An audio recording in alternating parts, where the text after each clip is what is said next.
What up, everybody? Welcome back to Operation Moksha. As always, I'm your host, Chris Roscoe, and today we're going to be talking about a potentially sensitive and somewhat divisive topic, and that is the friend zone. A lot of people say the friend zone doesn't exist, a lot of people say that it doesn't, and a lot of people have a lot of dumb shit opinions on it, so I'm going to give mine. Most of the time, it's a guy having a crush on a girl who doesn't reciprocate, but most of the time, he's never actually said how he feels about her. He's never actually been clear at all. He's probably been really passive-aggressive. He's probably been really simpy, probably bent over backwards to give her everything she ever wanted. She probably doesn't even know he's attracted, or if she is, and she's an evil bitch and just manipulating him.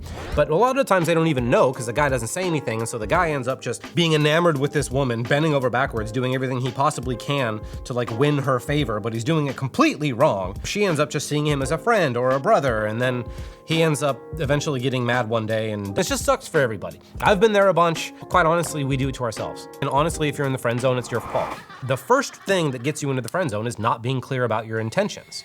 Most dudes that get into the friend zone don't want to face the rejection, and so they won't say what they want straight up. And they'll just do little things, like just endlessly give of your energy in hopes that one day she'll be like, oh my God, I love this boy. And like that does happen sometimes. I know some people that has actually happened to, and it's been kind of cool for them, but I wouldn't bet on that because it's absolutely not the rule. If it were, you would know more people that this worked out for, and you probably don't. So this happens because you don't state your clear intentions because you don't want to get rejected. Where the thing is, it's so much better to actually just say, hey, you know, I want this type of dynamic. I want to be your boyfriend. I want to be your fuck buddy. I want to be friends with benefits. I just want to get to know you. Like whatever it is, be clear about it so she can say yes or no, and then you don't have to play these fucking games. But a lot of guys, they trick themselves into thinking that a friendship or some kind of connection is fine because it's better than nothing, but then it actually just dwindles your self-esteem because you just keep giving and giving and giving and nothing ever gets back to you. And so you start to doubt yourself and you start to feel really shit about yourself and whether or not you actually deserve anything, and you just go shittier and shittier and shittier until you hit rock bottom and you really have to rethink your life. So let's not do that. The number one thing is to be okay with rejection, because if you're really gonna be straight up about what you want and where you're at, you have to state it plainly so that she can say yes or no. And if you do struggle with rejection, which a lot of us fucking do, especially now after the pandemic, I have a whole video on how to deal with rejection and actually turn it into a source of strength, so I recommend checking that one out, because I've had it before where I was hooking up with a woman for a little bit, and then we stopped talking for a little bit, and then we started to reconnect, and she's like, yeah, actually, I'm not in a space of wanting anything romantic or sexual. All I really want is a friendship. And so it was then my chance to be like, okay, do I settle for a friendship when it's not actually what I want? Because the thing about it is, if you pretend like you're okay just being friends with someone, but actually you're attracted to them, and actually you're thinking about fucking them all the time, that's dishonest, it's sneaky, and it's kind of shitty. Because you get into a relationship with someone, they said they just want a friendship, and you're like, cool, I'm lying, but cool. I'm actually just gonna be thinking about fucking you all the time. Like that's a weird dynamic to be in for both people. Like I don't want any part of that. I wouldn't want somebody who's pretending to be my friend just so they can try and fuck me at some point. And I also wouldn't want to pretend to be someone's friend just so I can hope to fuck them one day. Because there's so many things that's wrong in that. Because when you sacrifice what you really want for a friendship that isn't even what you really want, what you're really saying is, well, I can't get what I really want and I can't find anyone else, so I guess I'll settle for crumbs.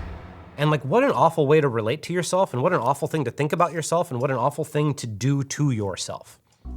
Whereas in the past with this woman, I was just honest with her. I was like, actually, that's not gonna work for me. I don't have it in me to just be your friend.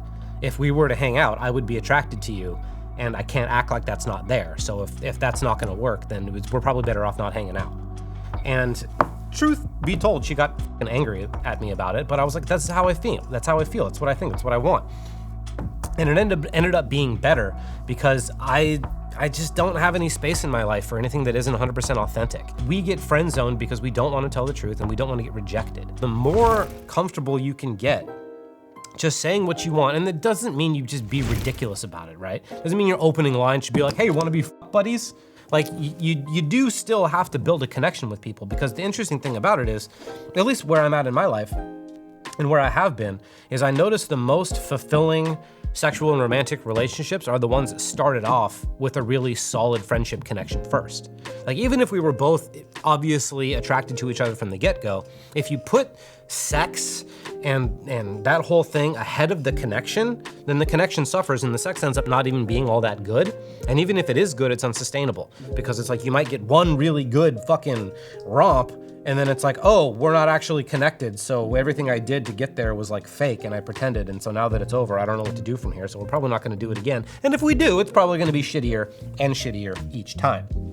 Whereas if you prioritize the connection and actually go in being like, yeah, okay, like, I just wanna hang out and see if I even like this person. Because this is another one of the things that these guys get wrong, these guys that get into the friend zone, is they are just desperately trying to prove that they're good enough for the girl without even questioning whether or not she's good enough for them.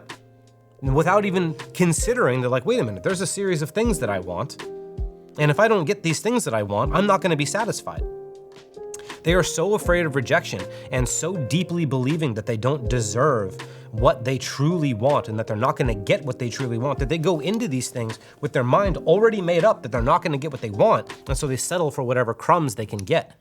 And that is such a terrible thing to believe about yourself. First, figuring out exactly what kind of dynamic you want and seeing if they want the same types of things that you want. If they do want the same types of things that you want, then fucking beautiful. Go get that shit. Go do it. Enjoy it for as long as you can. Ride that shit till the wheels fall off. Enjoy yourself. But if you get really clear on what it is that you want, and this person that you're chasing doesn't want it, then what the fuck is there for you to do? Where is there anywhere to go from that? You said, this is what I want. The other person said, I don't want that. That's the end of the story.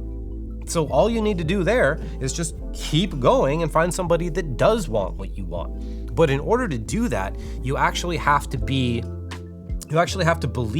that it's okay for you to want what you want, that there are enough people out there that not only want what you want, but want to give it to you as an individual, that it's okay to let this other person go because there's more. And this is kind of like a scarcity versus abundance mindset. Like, if you feel bad about yourself and somebody that you're attracted to gives you a little bit of attention, you're gonna be like, oh my God, this is the thing I've always fucking wanted. And you're gonna make this huge fucking deal out of it as if this is your only source of validation and love and feeling good enough and blah, blah, blah, blah, blah. That's a scarcity mindset. But if you have an abundance mindset of like, there are so many people out there that would just love to love me and love to receive what I have to give. I would love to give what they have to give to me. Like, there's an unlimited amount of people that would love to give that to me. When you really, truly believe that, you don't mind walking away from somebody that isn't a good fit for you. You don't have to settle for crumbs.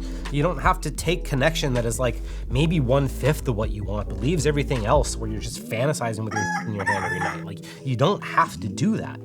But it does take a little bit of work, because you not only have to get clear on what it is exactly that you want, but you have to do the work to install the identity of the person who is worthy of not only receiving that, but is worthy of having a lot of people in your life wanting to give it to you. You get to choose which one is worth devoting your life to.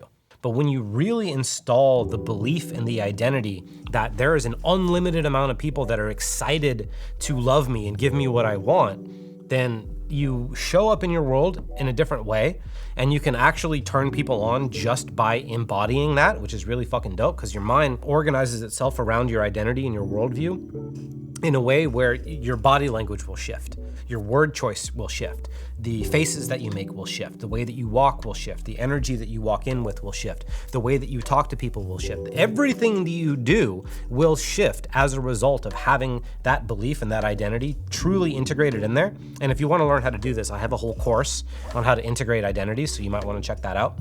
But once the identity is fully integrated, you will just naturally walk and act and breathe and look and talk and just be the person that tons of people want to give love to. Because when you see yourself as the person that's unlovable, you're only getting that mirrored back because you're creating a series of self-fulfilling prophecies. It's your identity doing what it's supposed to do. But when you shift the identity that I am endlessly lovable, and there's so many people that want to give me what I want, that like I have to figure out who's worth my time.